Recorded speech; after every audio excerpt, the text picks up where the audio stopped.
Hello, hello, hello. What's up, everybody? Hopefully, as always, this live or this replay finds you well and in excellent spirits. If you're new here, my name is Mel and I am your favorite astrologer. I'm the owner of Divine Feminine Works, where I help people unlock their divinity and discover their magic. So again, if you're new, welcome. If you're returning, welcome back. This channel is everything tarot, astrology, spirituality, and manifestation. So if those are the things you like, if those are the things you love, if those are the things you want to learn more about, don't forget to hit that subscribe button as well as that notification bell so you'll always be notified when I come out with new content. And speaking of content, head over to Instagram and hit that follow button. I've got loads of excellent daily content. Plus, I go live over there every Thursday night at 8:30 Eastern Standard Time for live tarot readings by sign. All right. So I got you covered here on YouTube and over there on Instagram. All right. So July, right? I feel like every month I'm like, can you believe that we're already in July? It's crazy. What's up, Patricia Jean? How are you? But yeah, we are in July and I can't say I'm mad at it. This year is just flying by and yeah, you just got to roll with the punches, I guess. All right. So let's tell the good people over on Twitter that we are live right now so they can come over here and join us. So tonight is the monthly astro forecast for the month of July 2022. It is jam-packed with information. This month is definitely a different beast than last month, all right? Whereas June was kind of quiet and there wasn't much going on cosmically, July is a whole nother story. It's not all bad though. It's just going to be a pretty busy month. All right. So, but before I get into the nitty gritty, let's get some housekeeping rules down first. Number one, if you are joining me live right now, don't forget to hit that like button on your way in and in the chat, comment with your sun sign. Let's get to know each other. Let's converse a little bit. All right. Let me know what your sun sign is in the chat if you are here. Number two, these monthly astro forecasts are chock full of information. So I suggest that you get a pen and a piece of paper so that you can jot down all the important points, because not only am I going to go over the month in general, but I'm also going to break down what you can expect for the month by rising sign. All right. So get out your pen and paper so you don't miss anything. And speaking of paper, I want to show you guys my astrology notebook. I designed this really cute little notebook. It's perfect for like when you're working, you need to jot down some quick notes. If you've got ideas, super durable. I think it's pretty cute. I love the design. Let me know what you think. Super durable, made out of plastic. So it's not going to like tear or the cover is not going to come off.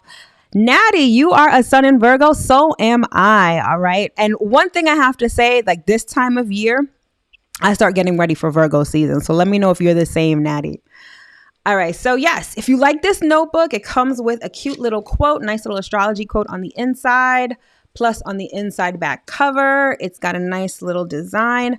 I think they're super cute. If you think so too, and you'd like to purchase one, the link is going to be in the description box below.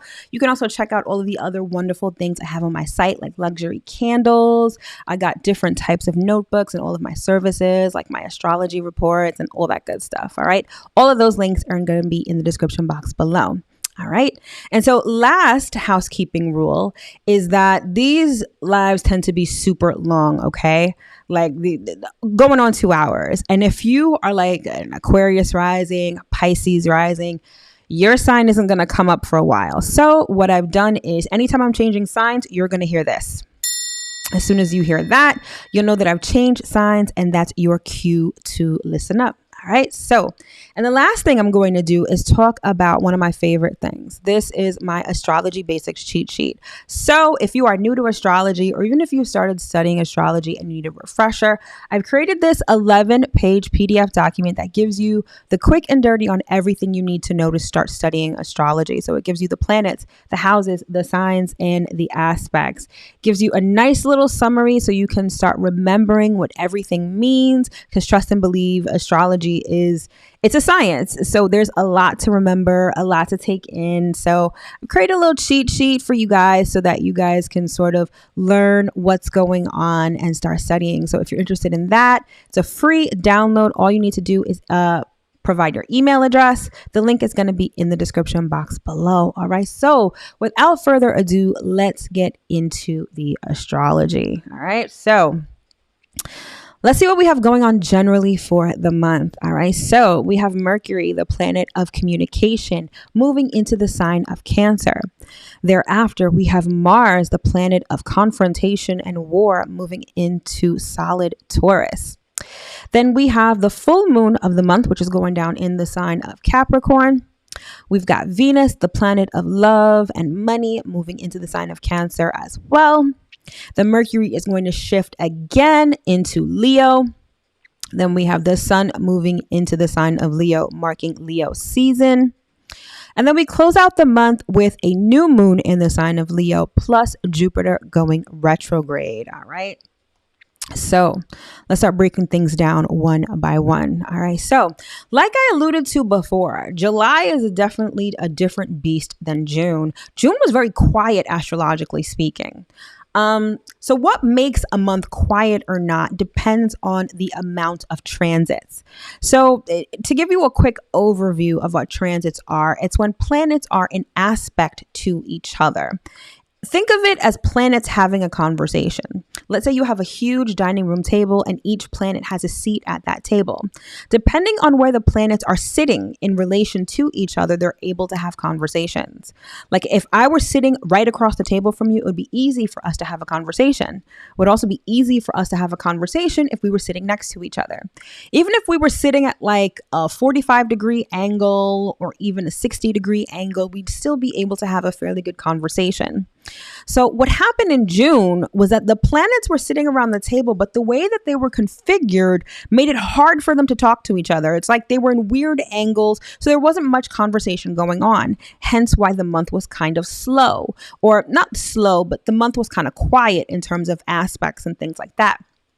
Whereas in July, now the planets are still sitting around the same table, they're still seated at the table, but the angle with which they're forming with each other allows them to have lots of conversations. So this month, there are going to be a lot of transits.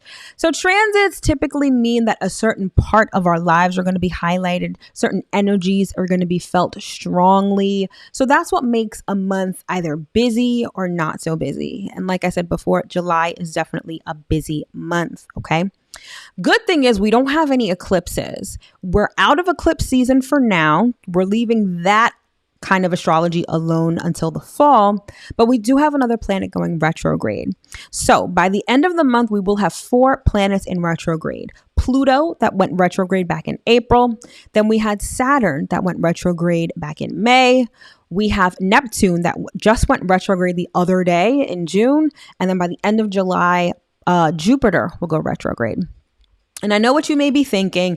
You're like, retrograde, is it like Mercury? Is it going to be a lot of, crazy things? And no. Here's the thing. The outer planets, meaning Pluto, Neptune, Saturn, Jupiter. Saturn and Jupiter are not necessarily outer planets, but they're still pretty far away from us, right? All of these planets spend at least 4 or 5 months a year being retrograde. Okay. So typically every summer, these planets are retrograde and summers, right? So these retrograde planets aren't going to you're not going to feel their effects very strongly in your personal life. They're going to affect us more on a society level, but we still have their energy at our disposal to sort of make changes and review certain things in our lives, depending on where they're going retrograde in your chart. All right. So it's nothing to be alarmed about. It's nothing that's going to make or break your summer. Definitely not. And with this month, it's down everything in steps. All right. So speaking of which, let's get into it. So first up, we've got Mercury going into Cancer on July 5th. All right. So Mercury just got out of its home sign of Gemini. And in Gemini, Mercury was very busybody. It was very cerebral. It was very communicative. And now that it's moving into Cancer, things are going to slow down on those fronts. So Mercury, like I just alluded to, rules communication. It rules ideas. It rules messages. It rules things like paperwork, business transactions, all of that good stuff. And Cancer being a water sign, Mercury isn't necessarily that comfortable in Cancer. So whereas when it's in Gemini, it's like you're very witty, you're very sharp, your communication seems to be a lot more, and it's almost like life really centers around communication. Mercury in Cancer is very emotional and very sensitive. Mercury in Cancer is very much about listening to your intuition and speaking with emotion. And it's not like you're speaking directly. It's more about, rather than what somebody says, it's more so about how what they say makes you feel. Okay. So Mercury in Cancer is very sensitive. Many people may be emotionally triggered by what other people are saying to them or what they're even hearing. Okay. If you're someone who's very sensitive, let's say you have a lot of water in your chart, when Mercury is in Cancer, news or any sort of communication can make you feel, can make you very emotional very quickly and very intensely. So if you're someone who's very sensitive, you might want to stay away from the news, especially when Mercury is in Cancer, because it's going to make you extremely emotional. It's going to make you feel things. It may even make you feel things like anger or rage in a way that's a lot more heightened. Okay. It's also going to be about your basic emotional needs, thinking about these things, communicating these things, being vocal about them. Okay, so when it comes to feeling loved, when it comes to shelter, when it comes to all of our basic emotional needs, I feel like a lot of us are going to be thinking more about this and communicating these things to others a lot more during, number one, during Cancer season, because the sun is still going to be in the sign of Cancer and with Mercury being in Cancer. So long story short, Mercury in Cancer is very emotionally driven, and it's all about listening your intuition and communicate on July 5th. All right. Now, that same day, we have Mars moving into Taurus. So also on July 5th, we have Mars moving into Taurus. Now, Mars was also just in its home sign of Aries. And Mars in Aries was very fiery. It was very dynamic. It was very bold, blunt, combative, confrontational, right? And so when Mars moves into Taurus, like Taurus is not like Cancer, right? Because Taurus is an earth sign, Cancer is a water sign. But Taurus and Cancer kind of slow things down.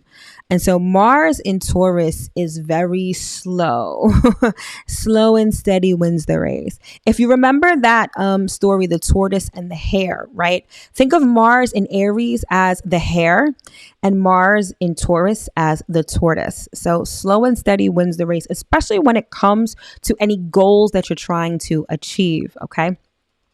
Mars in Aries is in detriment in Taurus, meaning that it's badly placed. Okay.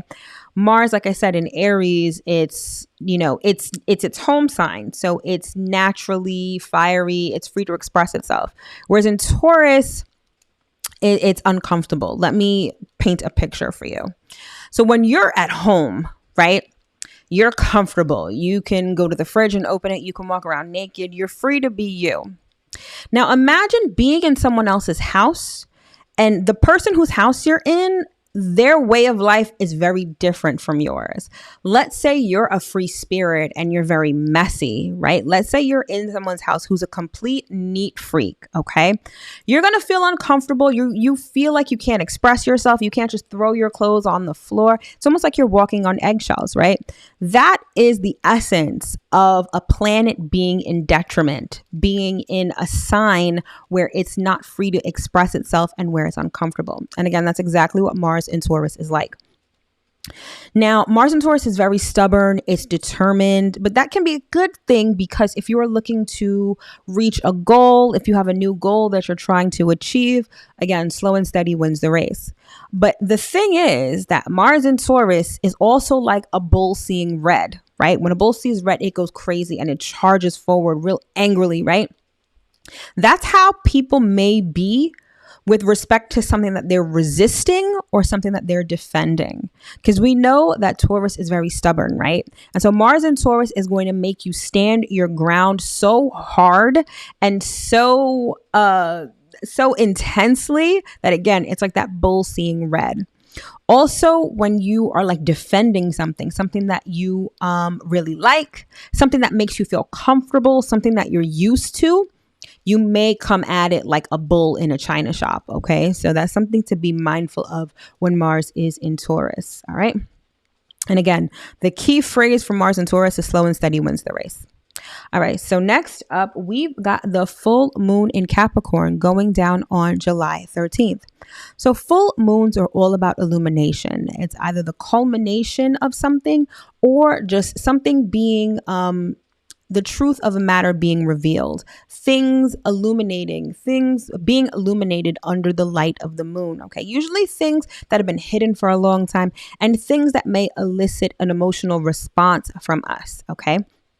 Now, Capricorn as a sign is very practical. It's very grounded. It's very determined and ambitious. And the way that Capricorn thinks about things is that Capricorn is very much, how can I say this? Very focused on achievement, on status, okay? And so this full moon may be the culmination of previous work done that's going to elevate your status. This may be, and it really depends on where this is going down in your chart, but this could be like, for example, a promotion. This could be recognition, particularly public recognition for a job well done. This could be the ending of a project after a season of working diligently. You get the idea, right? This may also be a time where things are illuminated that have to do with our structure, okay? Because Capricorn is all about structure. It's all about building a strong foundation. So anything having to do with our structure, particularly our structure relating to the practical things in our life, like money, like our home, things of that nature may come to light under that full moon. Capricorn is ruled by Saturn, and Saturn is about time, and it's about delays and obstacles, but it's also about karma. So the full moon may also bring karma back around for better or for worse. It may illuminate something, depending on where it's going down in your chart. It may illuminate something that you may see someone receive their karma, perhaps. Maybe it's not going to affect you directly, but you may see it happen to other people, okay? But by and large, even though the full moon in Capricorn is going to be going down for everyone in different places, career may definitely be highlighted at that time because Capricorn, again, is very concerned with structure, with status, and with achievement. So we might find that at that full moon, issues relating to career or situations related to career may come up and may be illuminated for us. All right. So next up, we've got Venus, the planet of love and money, moving into the sign of Cancer. So one thing you're going to notice about July is that there's going to be a grouping of planets in Cancer and a grouping of planets in Leo. Okay, because those are the two signs that rule this month. All right. So Venus is one of those planets that's moving into Cancer. All right. So Venus actually, Venus was just in Gemini. I was going to say that Venus just moved out of its home sign of Taurus, but that's not true. Venus was just in Gemini and now it's moving into Cancer. So when it comes to love, when it comes to our relationships, Venus in Cancer makes us feel soft. It makes us feel nurturing.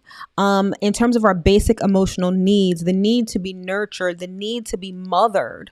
Okay, those are themes that are going to play out with Venus in Cancer. Venus in Cancer is also very protective, it's very cautious, and it's also very fertile. Cancer is the sign of motherhood, okay? And so with Venus in there, our relationship to our mothers or to mother figures may definitely come up while Venus is in that sign. In terms of relationships, because Cancer is such an emotional sign, it can be very moody and crabby at times, hence why that's symbolized by the crab. In relationships, we may be on an emotional roller coaster and we may be feeling a lot of different emotions on a very subconscious level. So relationships may take you through the gamut when it comes to your emotions, okay? Cancer is also very sensitive. So many of us may be sensitive with respect to relationship issues or situations that happen in relationships may trigger us emotionally and make us feel sensitive and maybe even vulnerable to a certain extent. So some people may not like this transit at all because it's going to have you feeling all of the feels, especially when it comes to relationships. Also, money as well. So some of us may be feeling very sensitive when it comes to money, when it comes to our jobs. So it can be a pretty uncomfortable time, especially if you're someone who's not really in touch with your emotions. But feeling wise, right? This can also, on the positive end of things, we can also feel a lot of love and tenderness in our relationships as well. Because Venus in Cancer will allow all of us to feel warmer, to be more in touch with our emotions. So, in terms of affection, many people may find that this transit has them feeling more loved, experiencing more tenderness in their relationships. Cancer is all about family as well. Relationships, your familial relationships will probably come into focus while Venus is in Cancer. Cancer also rules the home. So your physical home, your home decor even. Some of you may find that Venus in Cancer sparks your creativity to redecorate or shift things around in your living space to make you feel more comfortable and to make you feel more at home. Okay. And the last thing I'll say about Venus in Cancer is that when it comes to money specifically, or the things that we value, it's going to be very important that you listen to your intuition, your instinct and your intuition. In terms of creating wealth, you're going to not only listen to your intuition, but you're also going to want to be imaginative, because Cancer as a sign is extremely imaginative. And that's sort of the key to your abundance this month, is to be imaginative when it comes to wealth creation, when it comes to getting money, when it comes to investing even.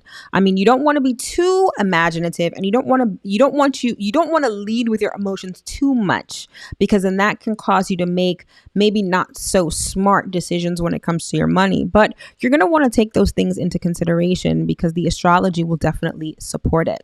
All right. Next up, we have Mercury making another move this month. This time it's going to move into the sign of Leo on July 19th. So just as a general matter, Mercury makes a move every single month. Sometimes in a month, it'll make two moves, because it's the fastest moving planet aside from the moon, and it's closest to the sun. So Venus and Mercury are never too far behind from the sun. The most that Venus will be, like if the sun is in Leo, Venus will be in Cancer, maybe in Gemini, but it's never more than 1 or 2 signs away from the sun. Okay. As a general matter. But Mercury in Leo is a stark contrast from Mercury in Cancer. So like I said before, Mercury in Cancer, it's very emotional, it's sensitive, it's intuitively focused, right? Mercury in Leo is very confident, self-assured. It's very childlike, so a little immature.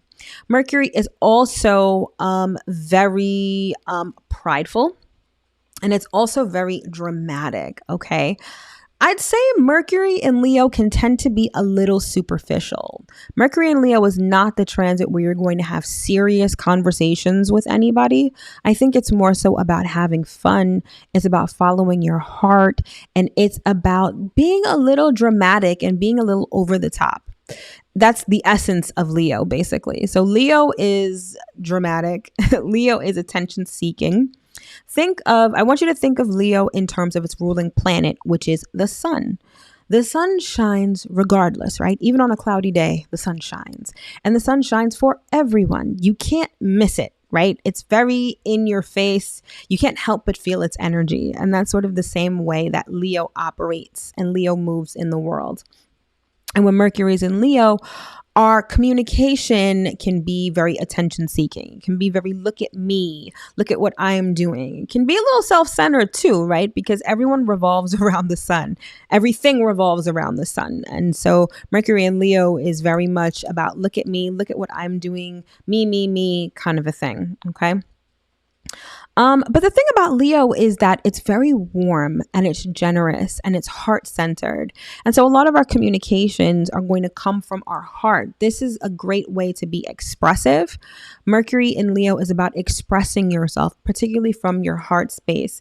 So while you may not have the deepest of conversations with people while Mercury is in Leo, you can definitely let people know how you feel from a genuine and authentic place. So even if you don't feel like you can have that serious discussion with someone, I feel like Mercury in Leo does lend itself to a lot of heart-to-heart discussions and speaking from your heart. So it can be easier to express yourself when Mercury is in Leo. Okay. It's also about being confident. So with Mercury in Leo, I think that many people will feel a push to express themselves more confidently. It could lead to exuberance, so it could cross the line from confidence to cockiness. So you definitely want to be mindful of that. But in any event, it's a great time to be confident. It's also a great time to be convincing and persuasive, to get things to go your way, to get attention. All of those things can thrive with Mercury into Leo. All right. And again, that's going down on July 19th. So the next sort of the star of the month is the sun moving into the sign of Leo on July 22nd, which signifies Leo season. Now, like I said before, the sun is the ruler of Leo. So in Leo, the sun is at home, right? So going back to my example from before, when you're in your own home, you are free to express yourself unapologetically. And so that's exactly what the sun is going to do come July 22nd when it moves into its home sign of Leo. So this is sort of along the same lines of what I was talking about with Mercury in Leo. So this is really about expressing yourself, being prideful, speaking from your heart, being courageous. Leo is also a sign of creativity. It's also a sign of children, of being childlike. So having that childlike fun energy is definitely a focus when the sun is in Leo. Now, one of the things that I always found kind of weird about the summer is that the summer starts during Cancer season. Now, I know the meaning of the sign of Cancer doesn't have much correlation with the fact that summer starts during Cancer season, right? Because Cancer is very much concerned with home, with family. It's very emotional. It doesn't necessarily feel like summer, right?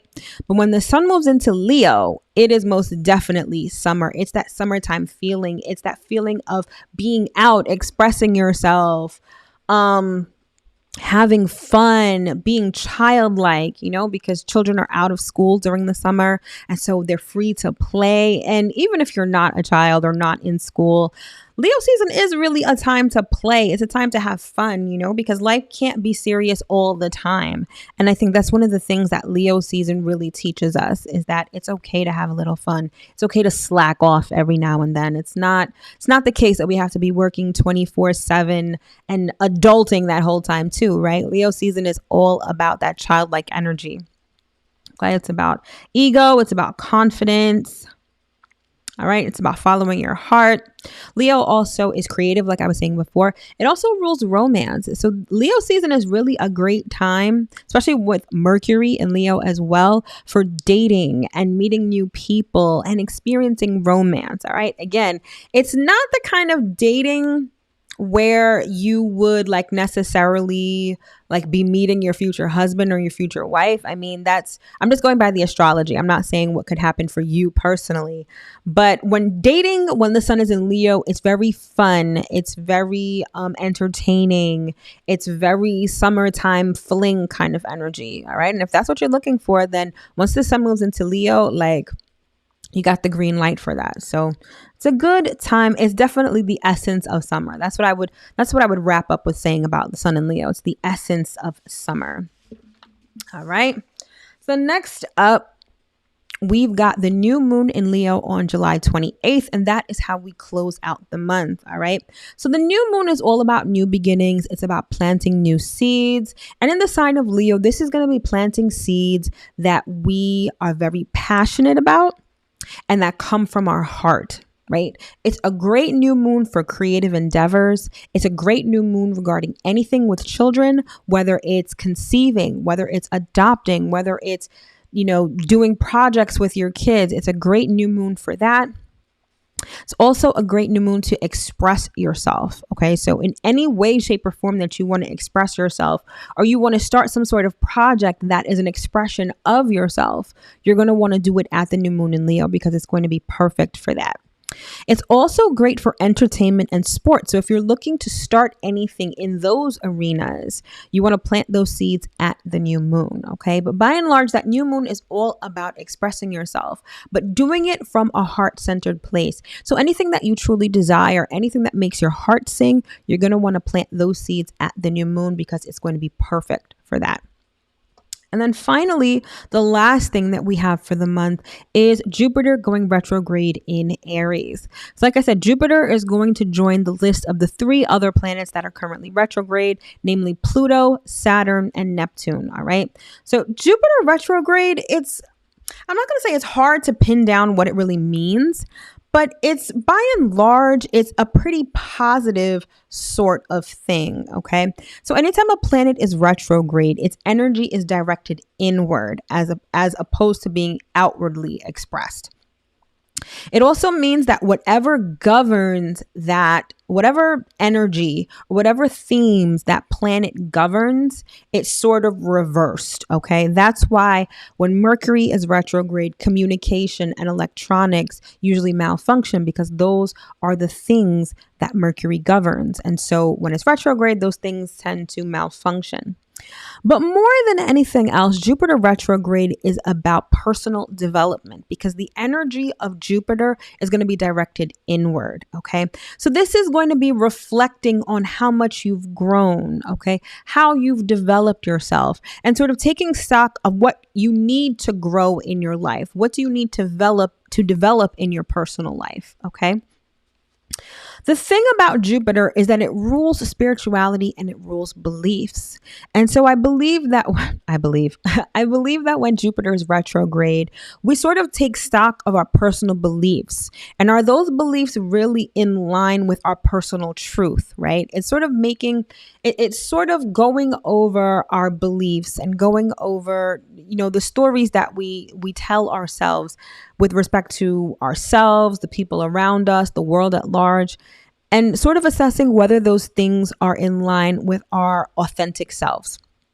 So by and large, Jupiter retrograde is a time of personal development. It's a time of reflection on what's important to you, on what you believe on. And so when Jupiter is retrograde, I think that we're sort of tasked to find our inner abundance. What within us can we use or can we develop that can contribute to our abundance? Because abundance isn't just something that's outside of us. It's not something that we just try to attain that's unreachable or that's at a distance from us. Abundance, it's truly found within first. And I think that Jupiter retrograde really sets the stage for us to examine those things and for us to make sense of those things and figure out what those things are so that when Jupiter ends up going direct all the way in December, because Jupiter is going to be retrograde from July 28th to December 3rd.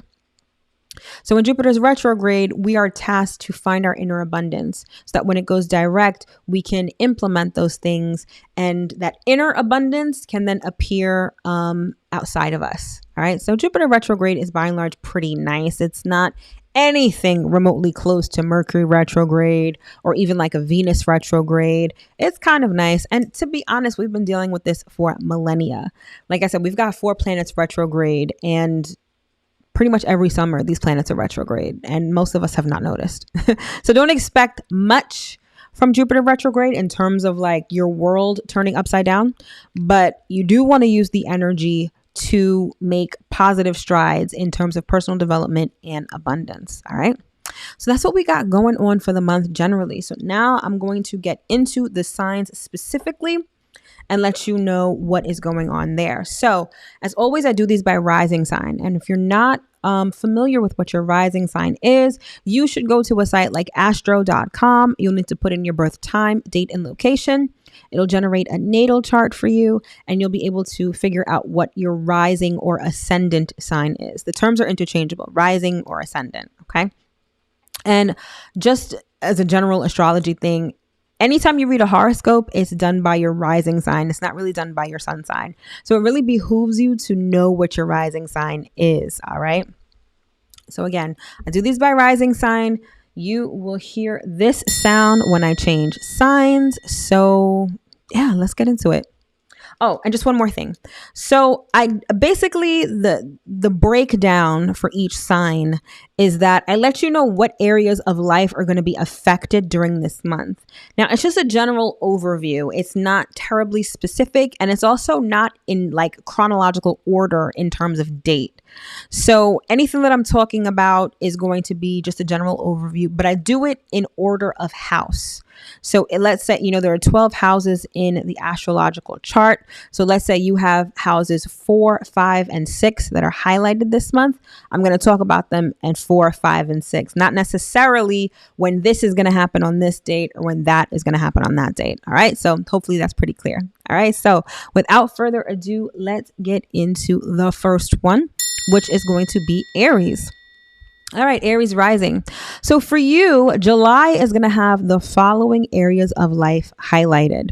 So it's going to be you, your money and assets, your home and your family life, your creativity or your relationship with your children, and finally, your career. All right. So this is going to cover your first house, your second house, your fourth house, your fifth house, and your 10th house. All right. So let's get into it.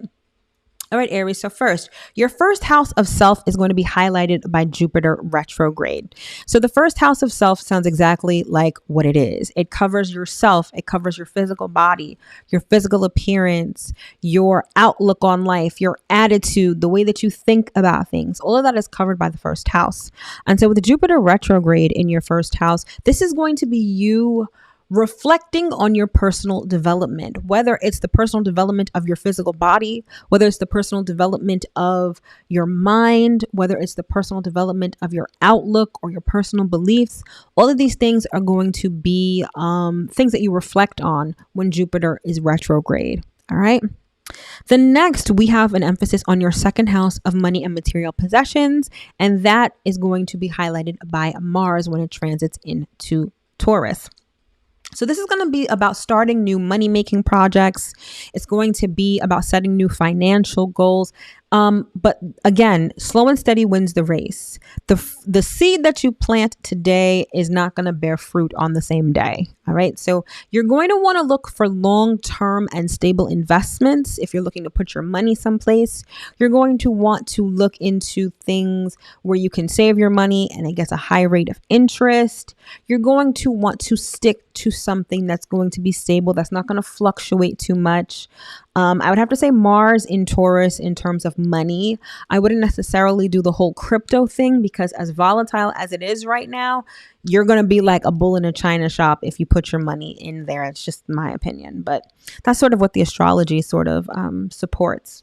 But yeah, this is about starting new projects and again, new money projects. And again, slow and steady wins the race with that. Next up, we have a highlight of your fourth house. And this is with the sun in Cancer, Venus in Cancer, and Mercury in Cancer, right? So this is going to put a focus on your physical home. It's going to put a focus on any property that you own. It's also going to put a focus on your family members, particularly your parents. I would say even your mother and your grandmother, mother figures in your life. All of these things are going to come into focus when these planets are in your house, or in your fourth house, I should say.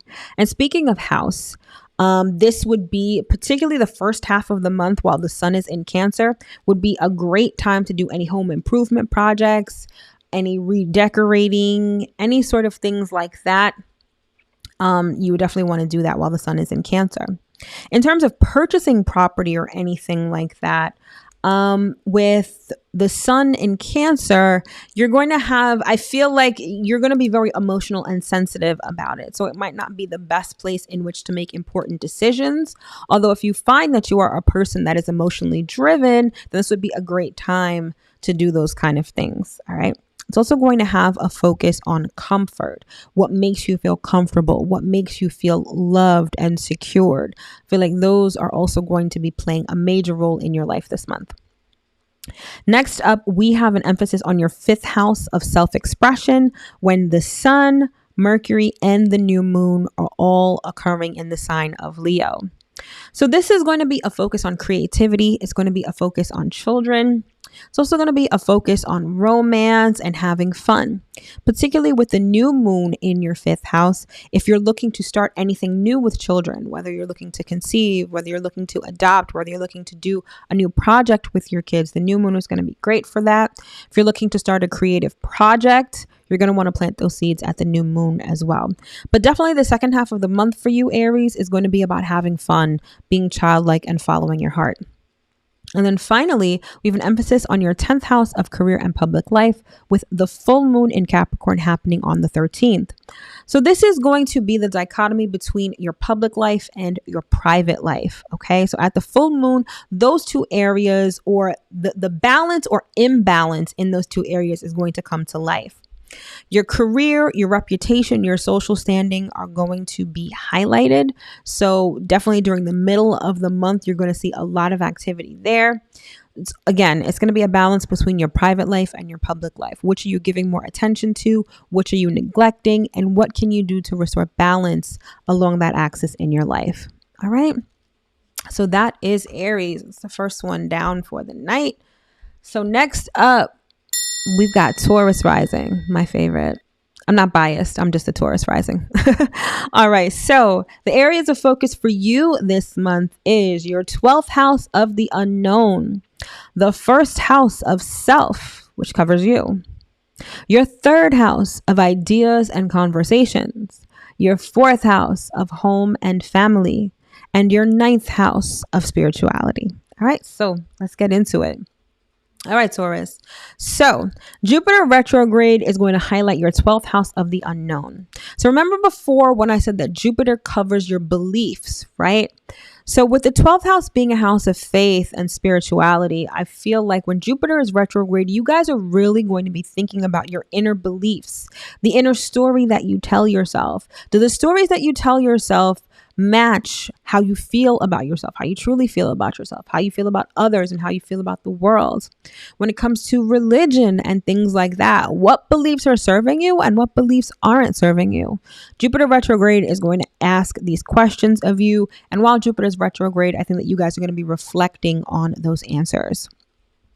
Next up, when Mars moves into Taurus, we have an emphasis on your first house of self. All right. So Mars in Taurus, this is going to give you a drive and sort of a battery pack in your back when it comes to new projects, new endeavors, new goals, and new ambitions. This is the perfect transit for you if you are looking to work out, if you are looking to change your body. This is great for a new workout regimen. This is great for any body work, like any plastic surgery, right? Mars actually covers like knives and sharp things. So like a scalpel, if you're doing like plastic surgery or anything like that. But Mars in Taurus is going to be the perfect transit for you in terms of changing your body, perhaps in a drastic sort of way. And Mars is all about quick results. Okay. I don't want you to think that you need to have quick results or that quick results will even happen, but I feel like you're going to be amped and you're going to feel like you want quick results, if that makes any sense. Definitely make sure that you don't do anything very impulsive or even dangerous, okay? If you're working out and you're trying to bulk up in the gym, be careful with those weights because Mars also covers accidents. And accidents occurring on your body or to your body are very typical and characteristic of Mars in the first house, which is what it's going to be like for you. So be very careful, be cautious when it comes to hurting yourself, when it comes to accidents and things like that. But again, you can definitely change how you look. Okay, next up, we have a third house emphasis when the Sun, Venus, and Mercury are all in Cancer. So the third house covers communications. It covers ideas. It covers people like siblings and neighbors. Third house, anytime you have a transit in your third house, things can become very busy. Third house is very busybody energy. It's energy of a lot of things going on around you. It's the energy of business transactions and talking to people and all those kind of things. So it's safe to say that I feel like during Cancer season, you guys are going to be pretty busy conversing with people, transacting business with people, even talking to people and socializing. I think that you guys are going to be pretty busy when it comes to that. There may be a lot going on around you in your neighborhood, and whatever's going on around you may make you feel a kind of way, may make you feel some sort of way because Cancer is very emotional. Okay. So something around you, let's say your favorite restaurant in your neighborhood, the place where you go to every weekend for drinks or dinner is closing down, and it makes you feel sad and it makes you feel some kind of way, right? So things like that in your neighborhood could be occurring. This could be conversations with siblings, conversation with neighbors that may be warm. It may be nurturing. Maybe you need to comfort someone in your immediate vicinity. That may be a thing, especially while Mercury is in Cancer. All right. So moving on, we then have an emphasis on your fourth house of home and domestic affairs when the sun, Mercury, and the new moon are all occurring in Leo. Okay. So when these planets are in your fourth house, it's sort of about having a good time at home and with family. It's about being lighthearted. It's about following your heart. It's about entertainment, sports. I can see like a Sunday barbecue with people playing football and spending time together. Like it's that feel good family sort of energy that these transits are going to bring to your fourth house. Okay. In terms of the new moon, if you're looking to do anything new with family, you're going to want to plant those seeds at that time. If you're looking to start a family, if you're looking to do anything new at home, purchase a home, things like that, you're going to want to plant those seeds at the new moon in Leo. Okay. And then finally, we have a ninth house emphasis at the full moon in Capricorn. The ninth house covers things like spirituality, higher education, long distance travel, all of that stuff. Now, by way of astrology, a full moon is when the sun and the moon are opposite each other. So it's almost like a seesaw effect, right? They're at different ends of the sky. And when that happens, it's called an opposition. And oppositions highlight imbalances. It's all about achieving balance between those two extremes. But full moons tend to show us where those extremes may be out of whack, where one is higher up on the seesaw than the other. And so full moons call our attention to these imbalances or these dichotomies. And so for you with the full moon in the ninth house, it's the dichotomy between what you believe and what you know. What you believe often has to do with spirituality. It has to do with religion. It has to do with faith, particularly faith in the unseen, and can't necessarily be proven. Whereas what you know is fact-based. It's evidence-based. You know it because it's tangible in your reality and it's been proven before. And I feel like at this full moon, you guys are going to at least experience or see where what you believe and what you know, whether it's balanced or not. For other people, the full moon in the ninth house can be finally going on a trip. Let's say a couple of months ago, you planned a trip someplace far, someplace you've never been. You may find that at the full moon, you're actually traveling at that time. This could also be a focus on higher education. So college or grad school, law school, med school, any of those kind of courses, anything having to do with those things can be highlighted at that time. Ninth house also covers legal situations. So this may be something within a legal situation that's coming to fruition. Maybe a case is ending, or maybe something within a case is being highlighted, something that has been hidden for a while and is now seeing the light of day. All right. So that's pretty much what the month looks like for you, Taurus. All right, we're making our way right along. Next up, we've got Gemini rising. All right, Gemini. So for you, the areas of focus this month are your 11th house of friends and goals, your 12th house of the unknown and spirituality, your 2nd house of money, assets, and material possessions, your 3rd house of ideas and conversations, and your 8th house of intimacy. All right, so let's get into it. So your 11th house is going to come into focus with Jupiter retrograde. Now, the 11th house covers friendships and goals, okay? So this could just be reflecting on your friendships and associations. Do your beliefs still vibe with their beliefs? Maybe some issues relating to friends or associations from the past may come up because, again, it's still a retrograde. For others, this is about your goals, especially goals related to abundance. Maybe it's time to review some of those goals. Maybe it's time for one of those goals that you sort of shoved in a closet to finally come out and for you to finally work on it, or at least accept it or acknowledge it, right?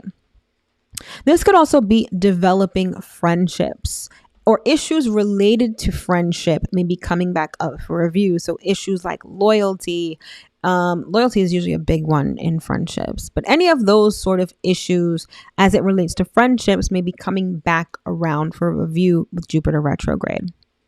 Next up, we have a 12th house emphasis for you with Mars in Taurus. Now, the 12th house is the house of the unknown. It's the house of rest, recharging, and spirituality. Mars is a planet of war, okay? So I feel like Mars and Taurus can sort of work out for you in a couple of different ways. Number one, it may really fuck up your sleep schedule. Anytime you have Mars in your 12th house, you're either like you're sleeping at weird hours or you have insomnia because your energy level can be really high, okay? So you're going to want to pay attention to that.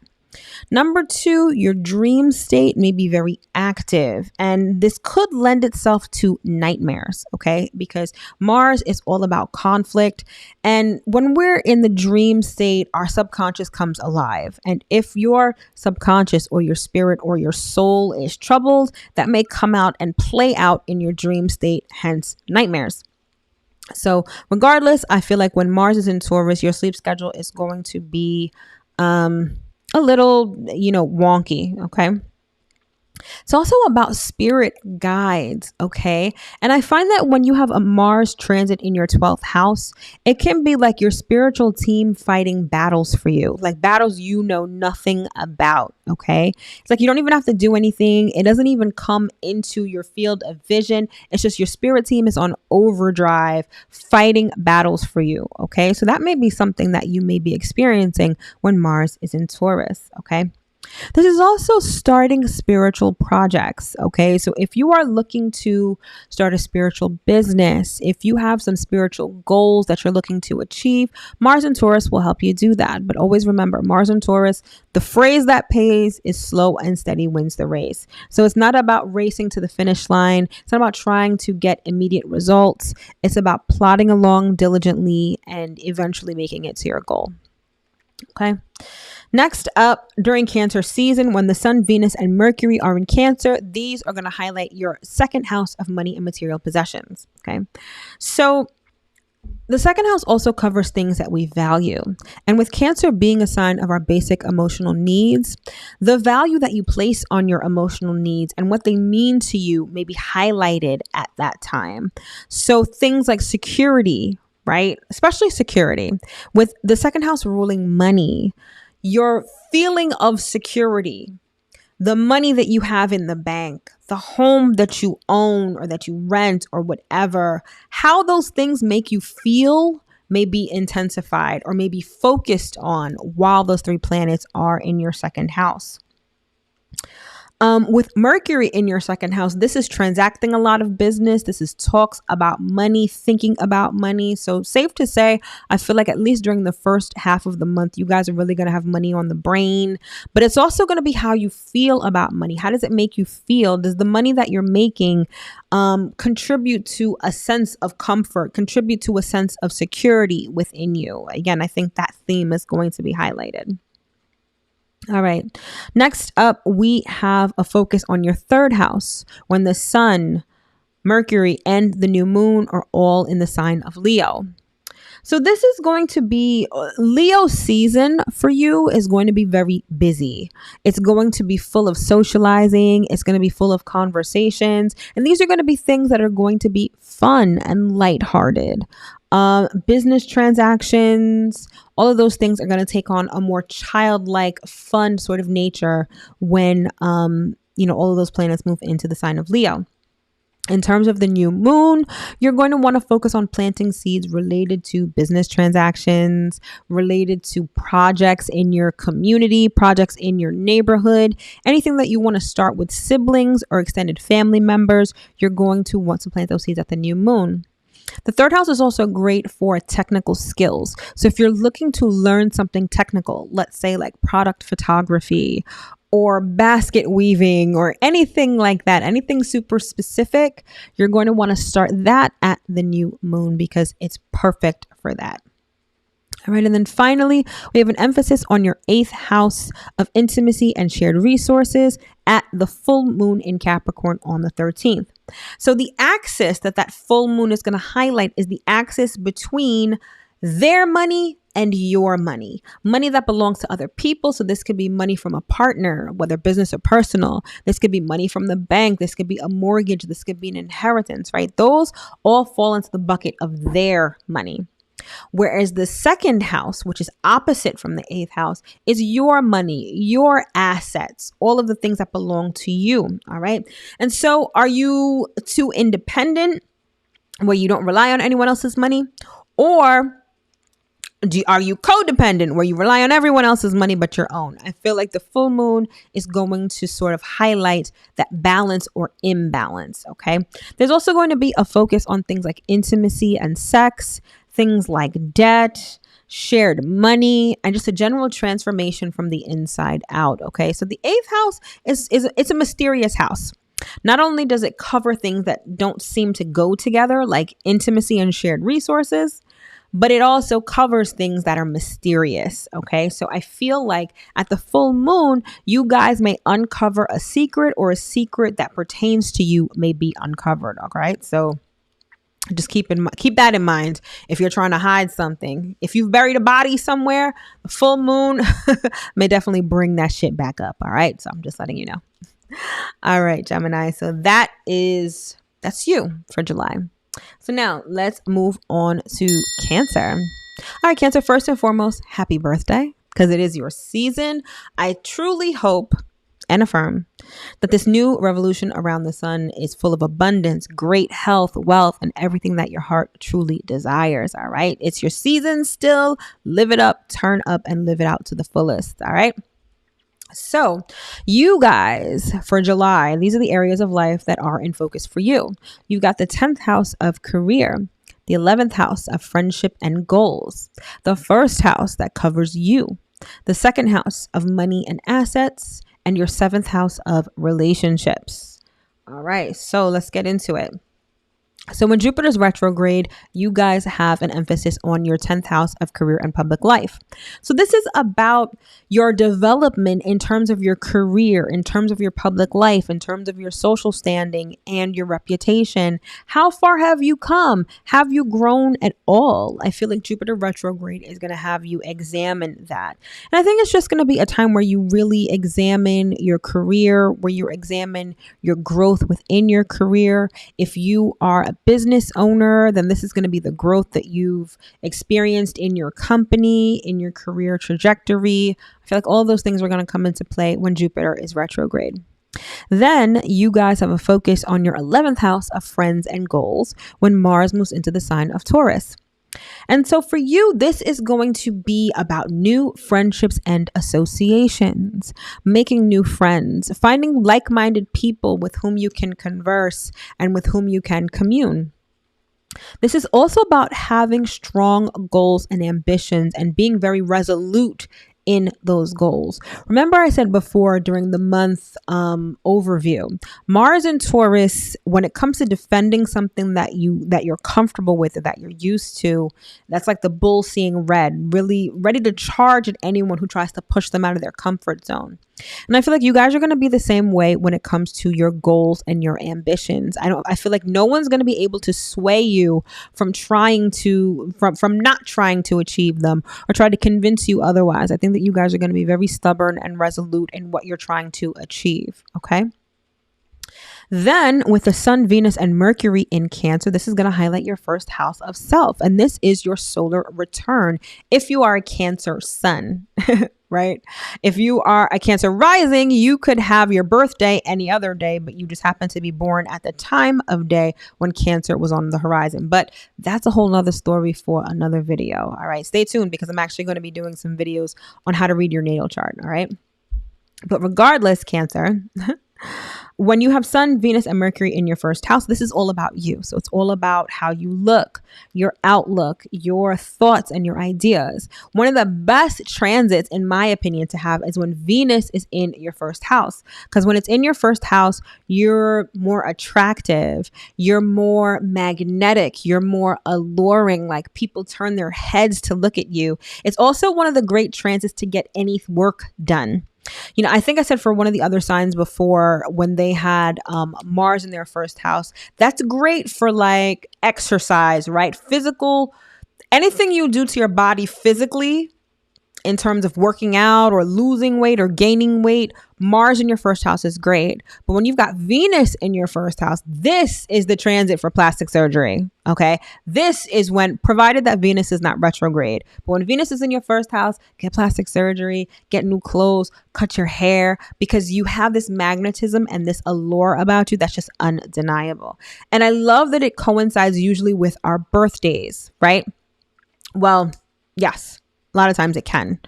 But for Cancer, right? It's your birthday. You want to look good. You want to feel good. Venus is going to give you that push. Okay. So live it up. Also, this is going to, it's also going to have you reflect on your outlook on life. I feel like a lot of you, especially with the sun being in Cancer as well, your outlook on life is going to largely depend or rely on your basic emotional needs. So if you feel loved, right? If you feel cared for, I think your outlook on life is going to be largely positive. You're going to feel like, okay, people love me, people care about me. Whereas if you feel unloved and you don't feel cared for, then your outlook on life is going to reflect that as well. So I say that to say your outlook on life is very much going to depend on how you feel, particularly how you feel about yourself and if your basic emotional needs are being met. Okay. Then when the sun, Mercury, and the new moon move into Leo, that is going to light up your second house of money and material possessions. Okay. So this is going to be about money talks, thinking about money. With the new moon, this is going to be planting new seeds when it comes to money. So maybe looking for a new job, maybe looking for us, maybe implementing a side hustle or monetizing a hobby or something like that. But regardless, whatever you do, whatever seeds you're trying to plant with this new moon related to money, it's got to be from your heart. It's got to be something that you're passionate about. That's why, just like I said before, like monetizing a hobby, right? Something that you love doing, something that you really enjoy. You can plant seeds to sort of make money from that, or at least have it be a more prevalent part of your life.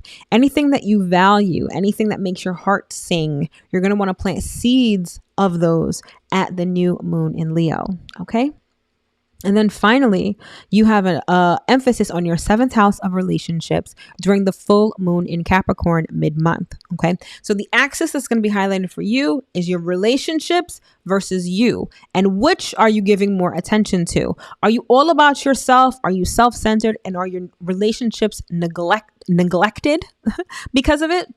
Or are you so much in your relationships that you're so lost in the sauce that you have completely lost your identity? Are you somewhere in between? I feel like the full moon is going to highlight that axis and that dichotomy for you. There's also going to be a highlight on your relationships, your commitments, and your obligations. The seventh house doesn't just cover relationships. And when I say relationships, I mean like marriages and committed relationships. It also covers things like business partnerships, and anything to which you are bound. So any contracts that you sign, that sort of falls under the seventh house as well. And so I feel like that's going to be highlighted at the full moon in Capricorn. And perhaps when it comes to agreements or contracts, issues such as money, issues such as credit, right? Like where credit is due or who gets the credit for what. I feel like those kind of issues are going to come up at the full moon. All right, Cancer. So that is you for July. So moving right along, we get up to Leo. And Leo, you guys also get a happy birthday because it is your season at the second half of the month. So just like Cancer, I wish you guys another revolution around the sun that's full of abundance, great health, wealth, and anything that your heart truly desires. All right. So we start off with an emphasis on your ninth house of spirituality. Then you're also going to have an emphasis on your 10th house of career, your 12th house of the unknown, the first house of you, of self, and your 6th house of work and health.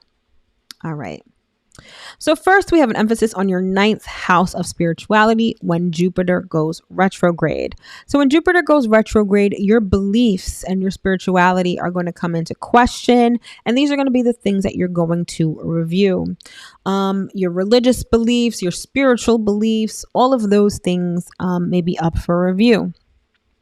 Being that the ninth house also covers things like long distance travel, legal situations, and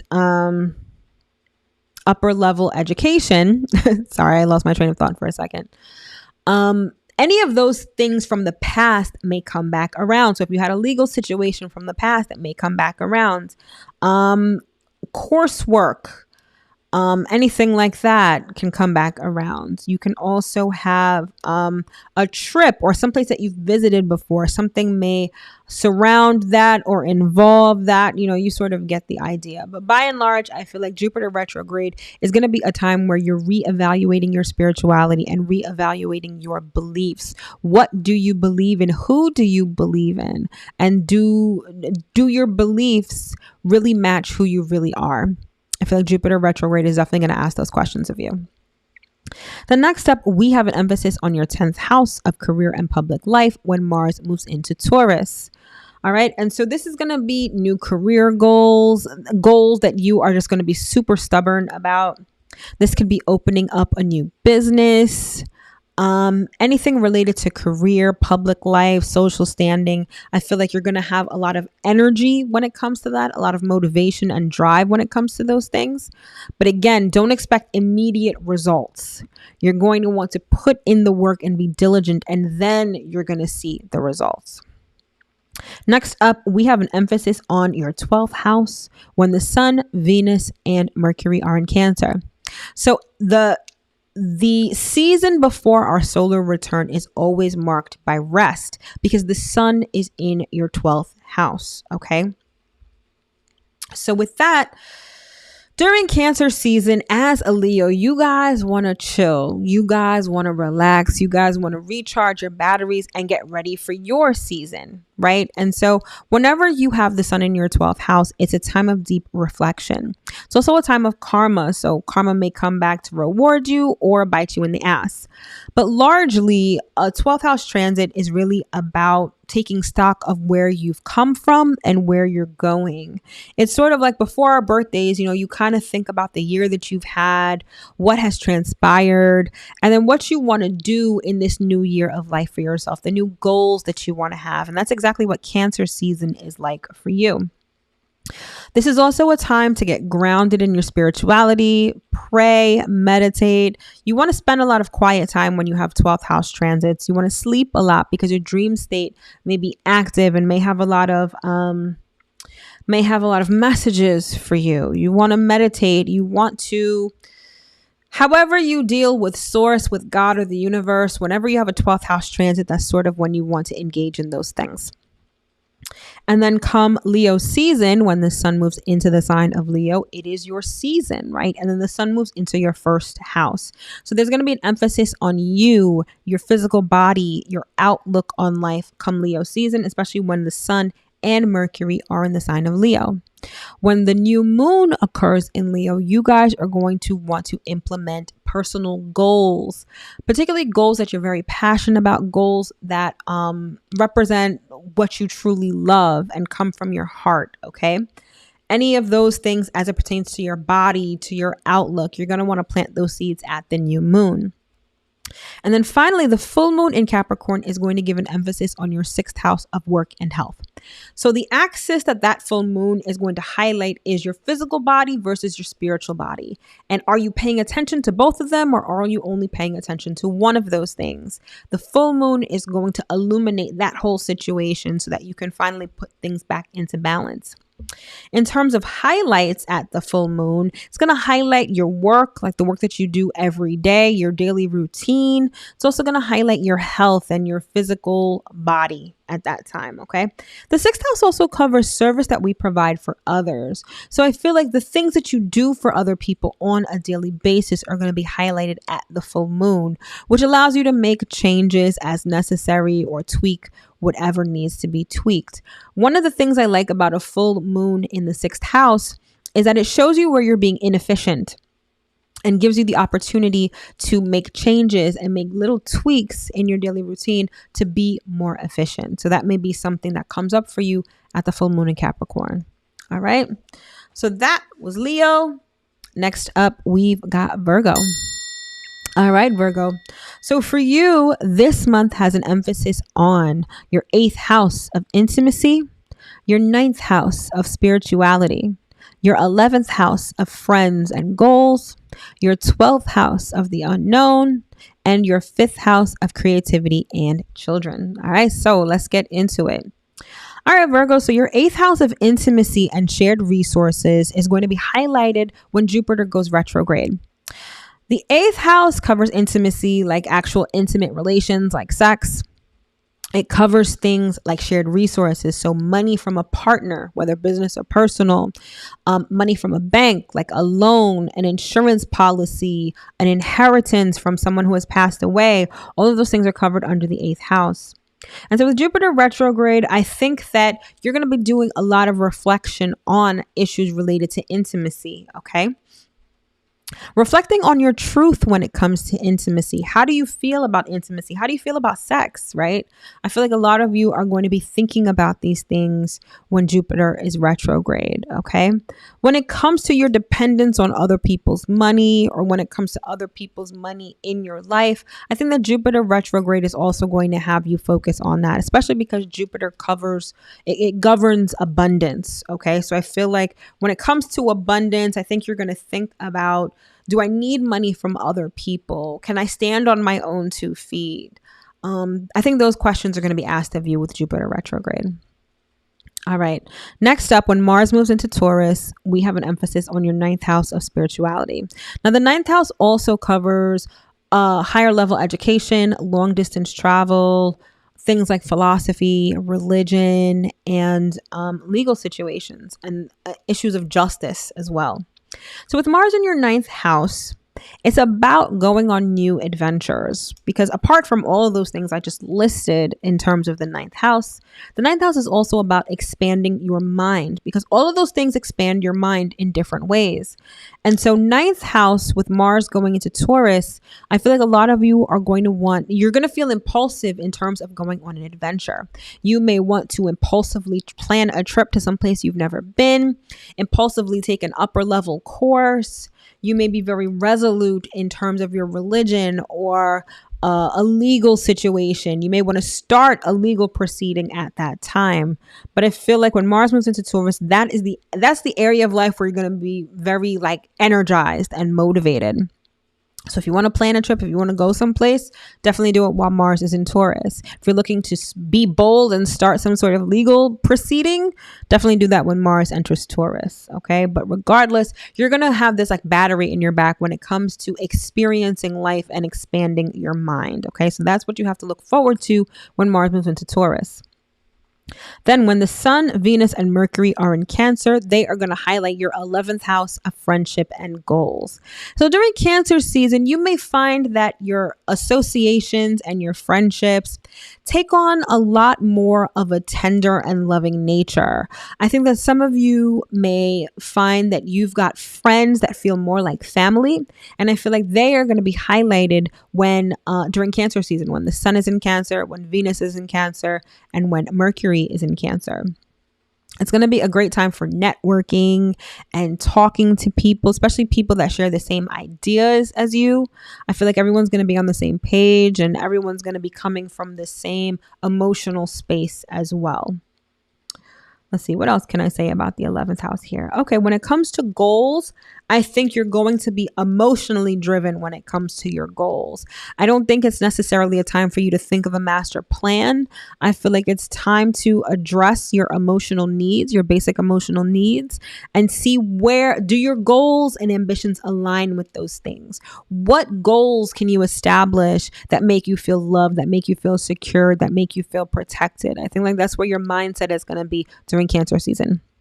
And then when the Sun moves into Leo, you guys are going to have an emphasis on your 12th house of the unknown, because when the Sun is in Leo, this is the time where you rest and recharge and get ready for Virgo season.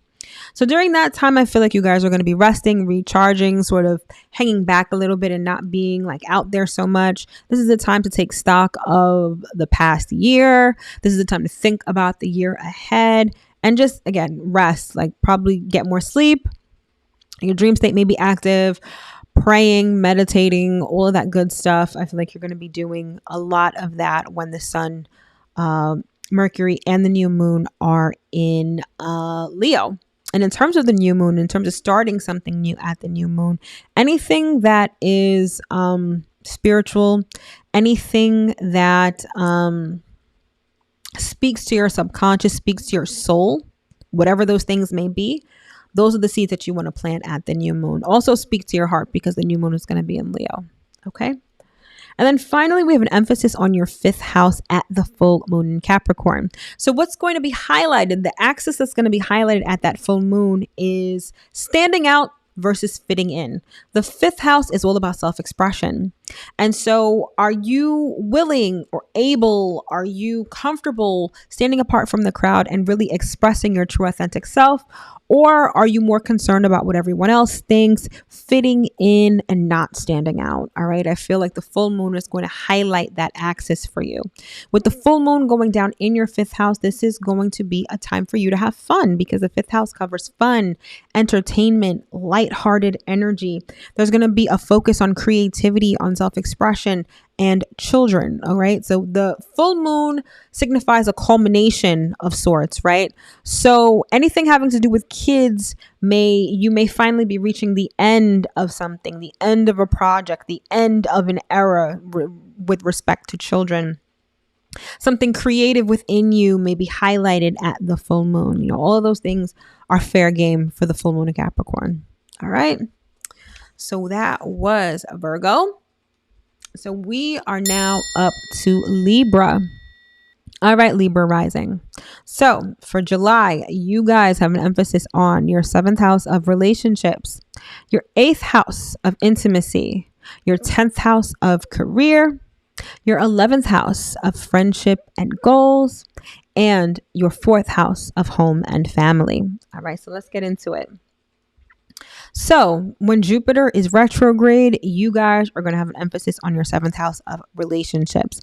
You guys are the relationship sign. So anytime you have a 7th house transit, it feels very natural to you. It feels like a part of you, right? Again, you feel very comfortable with relationships. So your 7th house being highlighted by Jupiter retrograde is really going to be on reflecting about your growth in relationships, whether it's your growth with someone in relationships or how much you've grown in terms of relationships, and your development as a person, both singularly and in a relationship. I think like all of that is going to come into focus and allow you to reflect on those things when Jupiter is retrograde.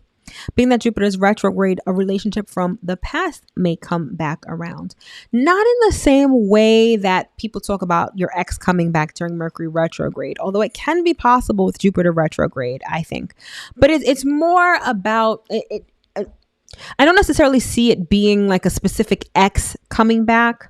I think it's just relationship issues in general in order to show you how much you've grown. Okay. So although it may be with new people, I feel like the same relationship situations and issues may be coming back up to show you how much you've grown. Oh, sorry. My nose is so itchy. All right. So next up, when Mars moves into Taurus, we have an emphasis on your 8th house of intimacy, shared resources, and transformation. Sorry, my nose is still itching. All right. Mars in your 8th house is sex. Point blank, period. So when Mars is in Taurus, sex is really going to be a thing for you. Intimacy and that animalistic desire for sex is what Mars in Taurus is going to be like for you. Okay. This may also spark conflict either internally or with any sort of intimate partner because Mars is all about conflict. So you may find that Mars in Taurus makes you stubborn or makes your partner extremely stubborn, which can make you guys butt heads a lot. So be mindful of conflict and confrontation even with intimate partners when Mars is in Taurus. The 8th house also covers shared resources. So this could be finding funding from someone, okay? Because Mars is all about initiating energy. So this could be applying for a loan, applying for a mortgage, things like that. Those are some possibilities also with Mars and Taurus. All right, next up, while the sun is in Cancer, we have an emphasis on your 10th house of career and public life. Okay. So this is going to be about your career, your standing, your public life, all of those things, reputation, all of those kind of things may come into play. And you may feel very sensitive about these things. You may find that during Cancer season, you're extremely triggered, right? Things may come up that, you know how Cancer is known as the crab, right? I feel like some of you may retreat back into your shell because of something that someone said or someone did, particularly an authority figure. I feel like authority figures at work may also be highlighted. Your relationship with authority figures at work may be highlighted, particularly when Venus is in Cancer as well. But I feel like when it comes to your career, when it comes to your business, when it comes to your relationship with authority figures, superiors, managers, stuff like that, I feel like a lot of that is going to come into play, and it may be a point of contention when it comes to your emotions. Like I feel like some of you may be really sensitive about those things. Some of you may be emotionally triggered when it comes to those things. So that's something to be mindful of. Then when the sun moves into Leo, it's going to highlight your 11th house of friendship and goals. Okay. Now with Mercury, I feel like Leo season is going to have you socializing a lot with friends, going to have you socializing a lot with people that share the same ideas as you, like finding your tribe kind of energy. With the new moon in your 11th house, this is perfect to set lifelong goals or lofty goals, because the 11th house is known as the wish upon a star house. So this is the house, whenever you have a new moon in your 11th house, whatever goals and ambitions you have in life, you plant those seeds at that new moon. And that's exactly what you should do at the new moon in Leo. And then finally, at the full moon in Capricorn, it's going to highlight your 4th house of home and family. So the dichotomy that's going to be highlighted at this full moon is going to be your private life, like your home life, your family life, versus your public career life and working life.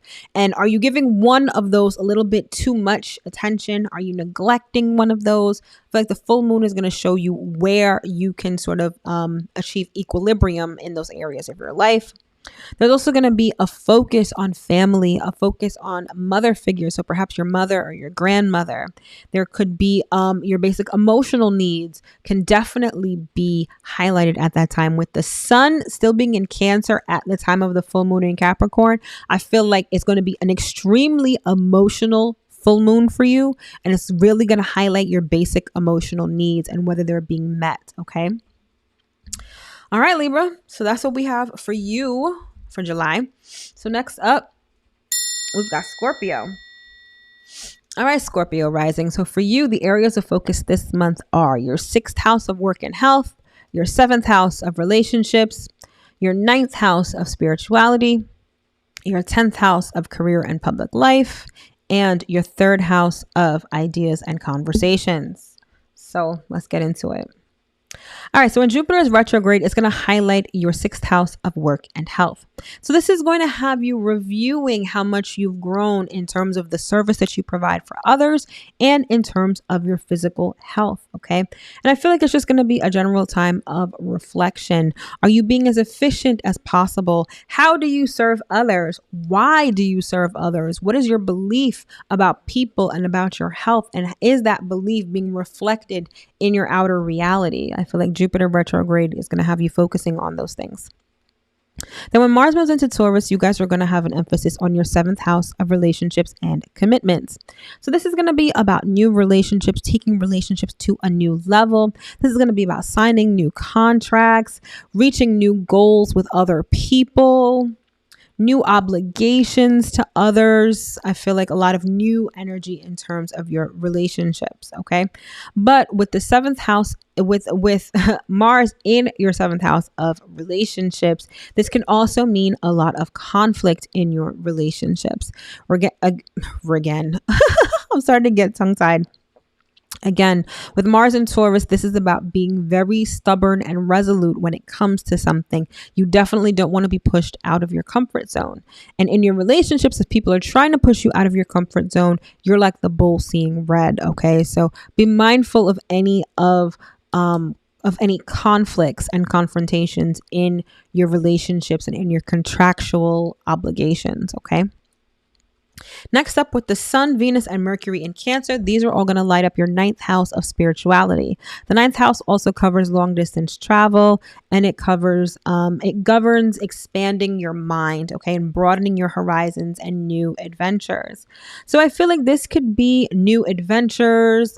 This could be long distance relationships, anything that makes you feel good, anything that makes you feel loved, that makes you feel secured, that just has you feeling. It's all about your emotional well-being when it comes to these new adventures. I think that Cancer season can really broaden your emotions and can even broaden, well, actually, I said what I meant to say.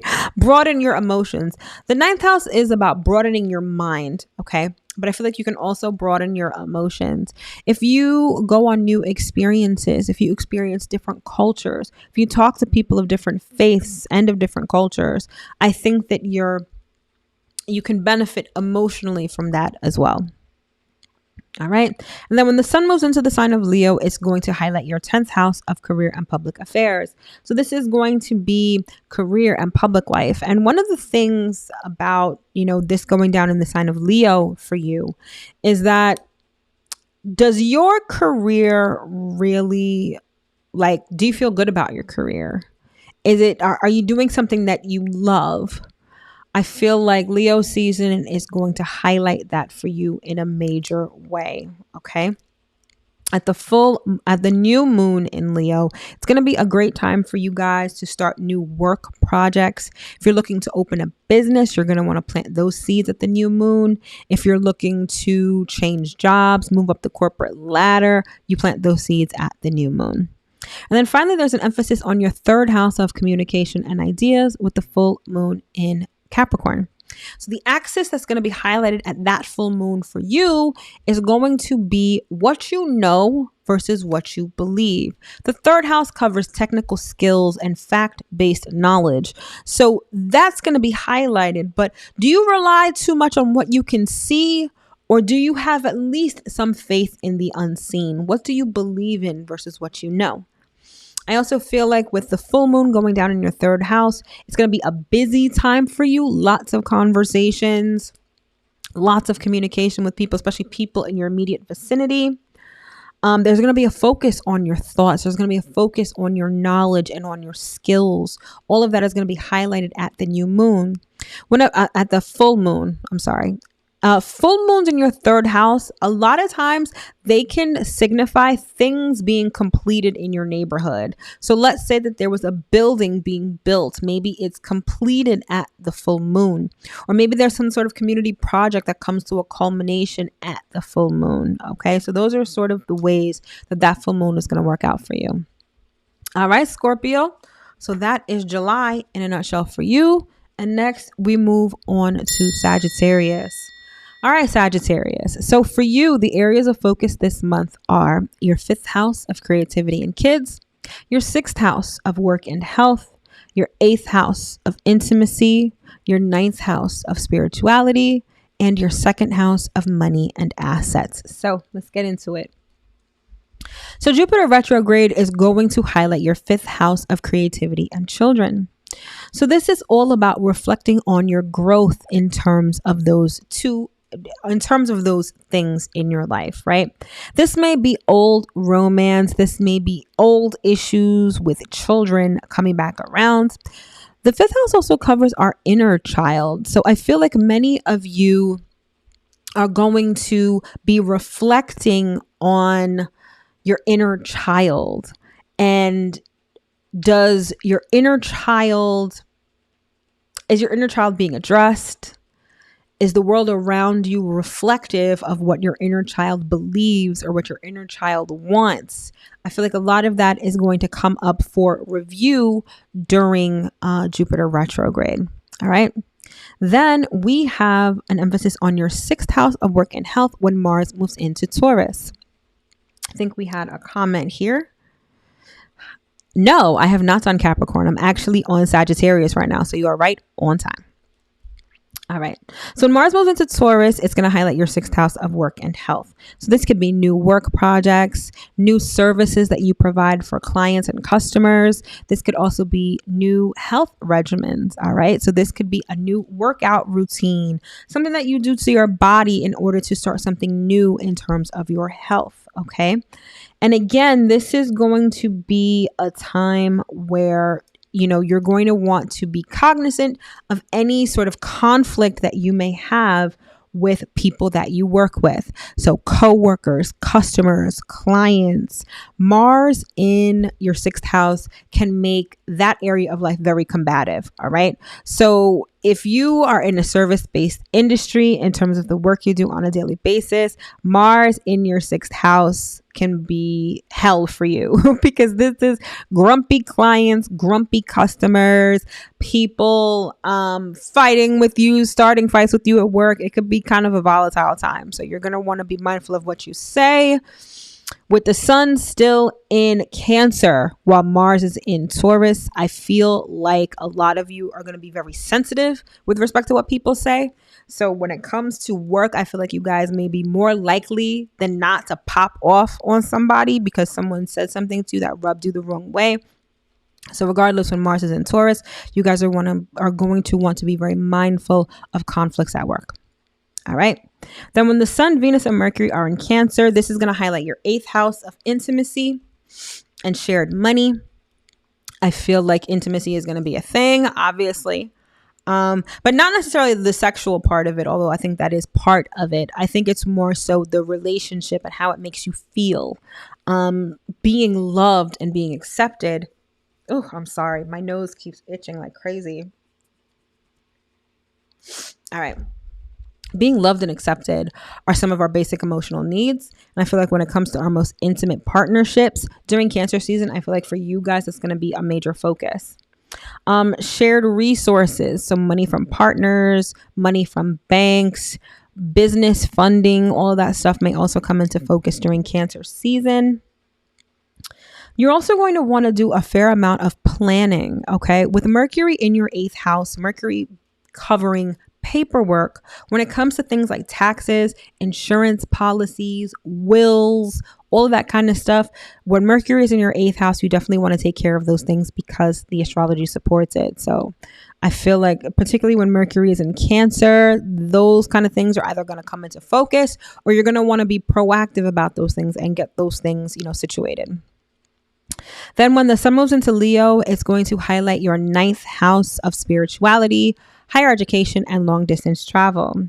So this is about having fun and going on an adventure. Like the classic sort of way to describe the sun in your ninth house in Leo season is like going on a summer trip, going someplace nice that you've never been before, being on summer vacation, having fun, long distance relationships, if like that's your thing. All right. But regardless, I feel like Leo season for you is all about expanding your mind and going on some sort of adventure. Okay. At the new moon in Leo, you guys are going to want to enroll for college, grad school, law school, medical school, whatever, initiate a legal proceeding, plan a trip or go on a trip. All of those things are great for getting done or starting at the new moon. And then finally, the full moon in Capricorn is going to highlight your second house of money and material possessions. So basically the axis that's going to be highlighted at the full moon for you is going to be your money versus other people's money. Okay. And whose are you using, yours or theirs, right? So there's going to be a focus on money. There's going to be a focus on your assets. There's going to be a focus on things that you value. This could also include things like your self-worth and your self-esteem. So with the full moon, all of those things are sort of up for grabs and can be highlighted. For some, the full moon is like the ending of something. So when it comes to a money-making thing, it could end. I mean, you could lose a job, although I don't wish that on anyone right now, but some sort of money-making thing or something that you value could come to an end at that point. But by and large, I feel like it's just going to highlight money matters and the things that you value. All right, so that was Sagittarius, and now we are up to Capricorn. All right, Capricorn. So during July, the areas of focus for you are going to be your 4th house of home and family, your 5th house of creativity and children, your 7th house of relationships, your 8th house of intimacy, and the 1st house of self. All right, so let's get into it. All right, Capricorn. So when Jupiter's retrograde, you guys are going to have an emphasis on your 4th house of home and family. So in terms of your family life, your home life, Jupiter retrograde is going to show you, or at least have you reflect on how much you've grown, where your inner abundance lies. Perhaps issues related to family and home from the past may come back around. But by and large, I feel like your Jupiter retrograde is really just going to have you reflecting on family and reflecting on your role in your family. It may also have you reflecting on a family that you want to create or the family that you belong to. All of those things are going to be things that you reflect on during Jupiter retrograde. Okay. Then when Mars moves into Taurus, you guys are going to have an emphasis on your 5th house of creativity and children. So this is going to be a time of having fun in like a major way. If sports play a significant role in your life, I feel like when Mars is in Taurus, you guys are really going to like that is going to be highlighted for you guys in a big way. This is going to be starting new creative projects, starting anything new with your kids. Another thing that may come up for you guys in particular is gambling. Mars is a planet that likes to take risks. And in the 5th house that covers gambling, Mars in your 5th house is about gambling. It's about taking risks with money and being a little impulsive as well. So if gambling is your thing, then you might really want to get to it when Mars is in Taurus. Okay. The next, during Cancer season, particularly when the Sun, Venus, and Mercury are in Cancer, your 7th house of relationships is going to be active. So this is just your relationships, meaning your marriages, your committed partnerships, anything to which you bind yourself. So anything that you contract to is also covered by the 7th house. So all of these things are going to come into focus when, during Cancer season. And also, your emotions and how you feel about these things are going to come into focus. Like, do they make emotional sense for you still? Is your partner like meeting your basic emotional needs? Are you meeting your partner's basic emotional needs? Or even if it's not your basic emotional needs, just your expectations of the relationship, are those being met? Okay. I feel like during Cancer season, all right. Allison says, yep. All right, good. I'm glad this is resonating for you. All of those things are really up for grabs during Cancer season for you. And I feel like Cancer season is going to be a time where you may be feeling very sensitive about your relationships. I feel like, again, your basic emotional needs are going to come into focus and whether they're being met or not. So when the Sun moves into Leo, that's when your 8th house of intimacy is going to be lit. Okay. So this is about intimacy. This is about sex. This is about vulnerability. It's also about shared resources. So I feel like issues related to children and the conception of children may come up for you during Leo season because it rules sex. And with Leo ruling children, particularly male children, I feel like conception, children, and intimacy, those issues are going to come into focus during Leo season for you. Loans, wills, all of that stuff is covered by the 8th house. So I feel like when the Sun is in Leo, those things are going to come into focus as well. In terms of the new moon, if you're looking to conceive kids, I would definitely do that at the new moon. This could also be asking people for money, trying to get money from other people. You want to plant those seeds at the new moon. If you're looking to change anything within yourself, like get rid of bad habits, let's say you're someone that smokes and you don't want to smoke anymore, I would definitely plant those seeds at the new moon because those will definitely change in the coming months if you stick to it, obviously. And then finally, you have... Oh, thank you. She said, don't forget to hit the like button, please. Oh, thanks.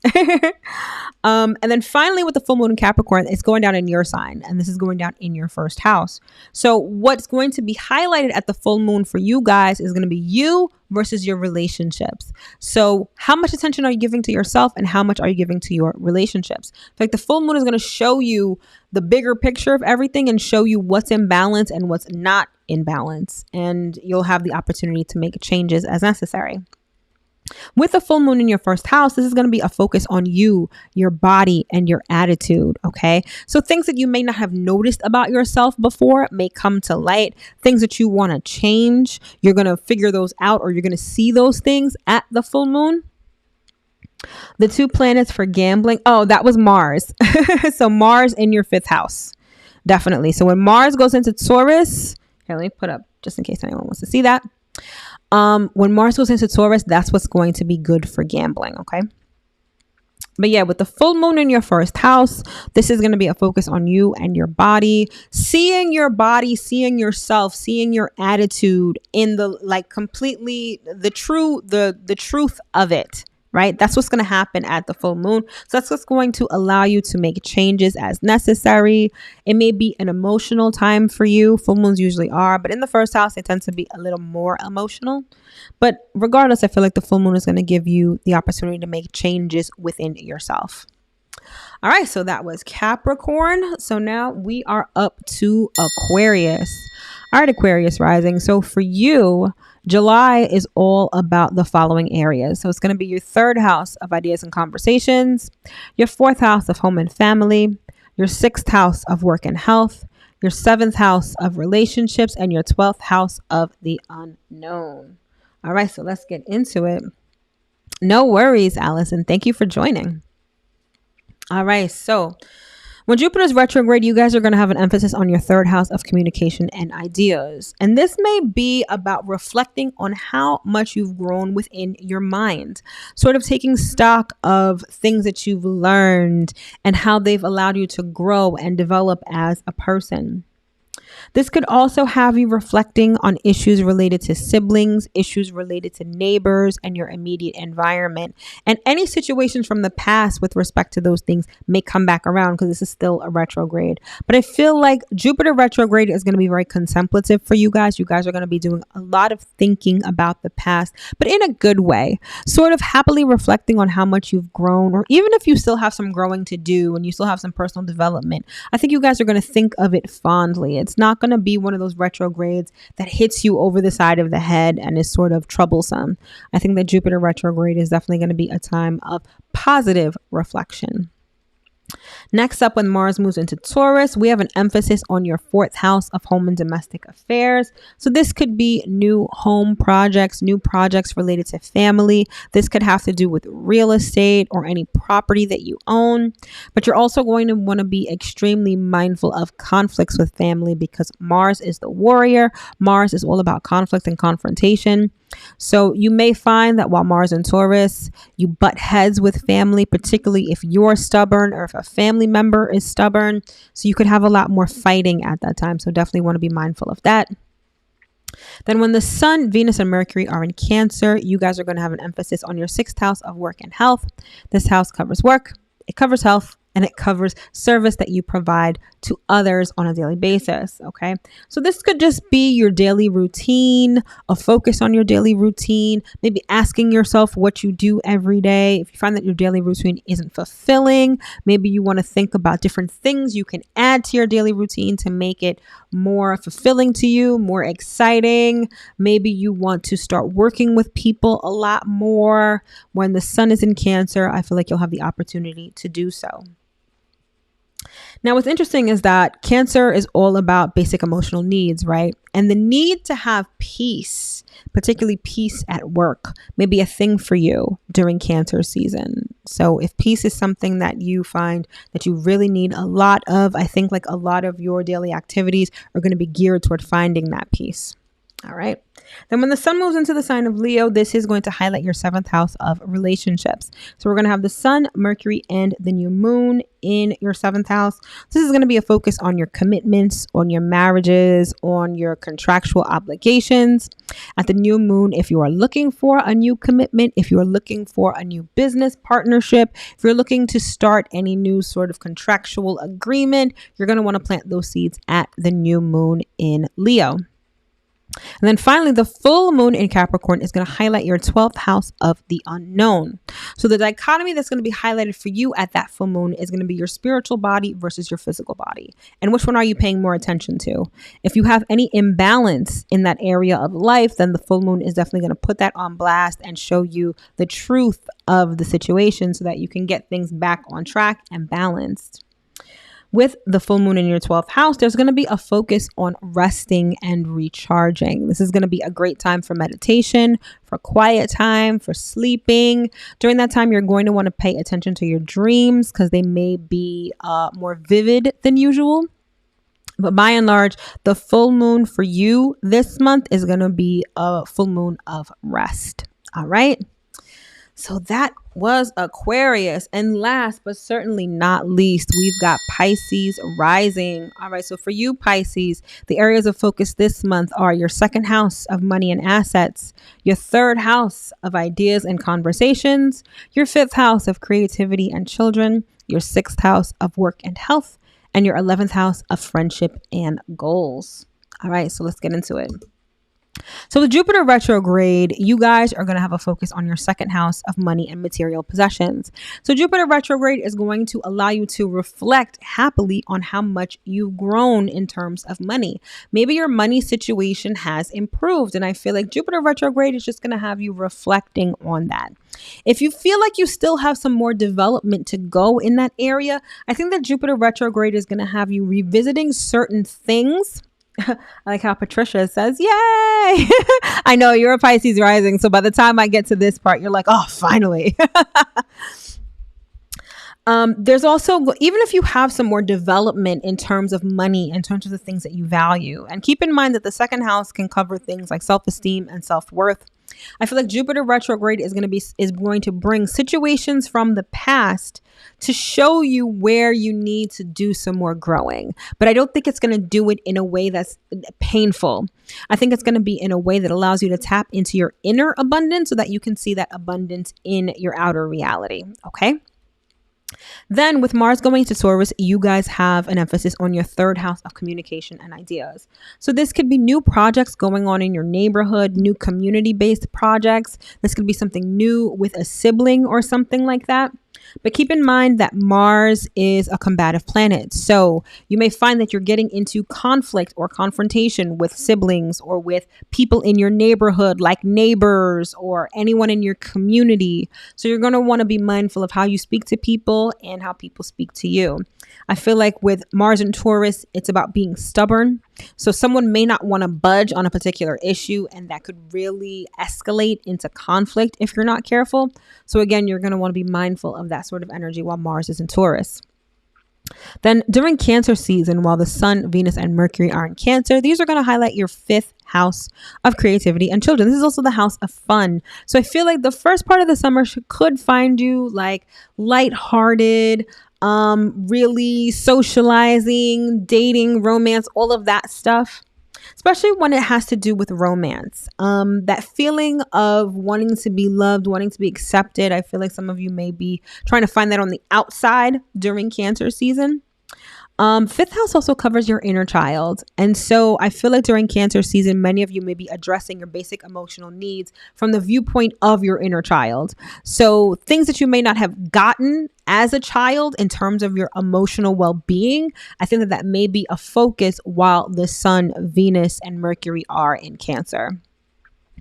Also, this is a great time for sports, for entertainment. So if those are a major part of your life, I feel like those are going to be highlighted during Cancer season.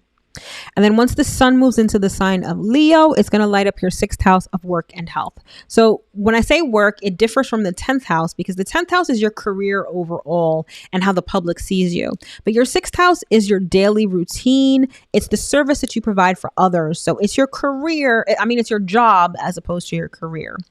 So I feel like that's going to be highlighted as well. Perhaps also some health issues or health concerns may also be highlighted during Leo season.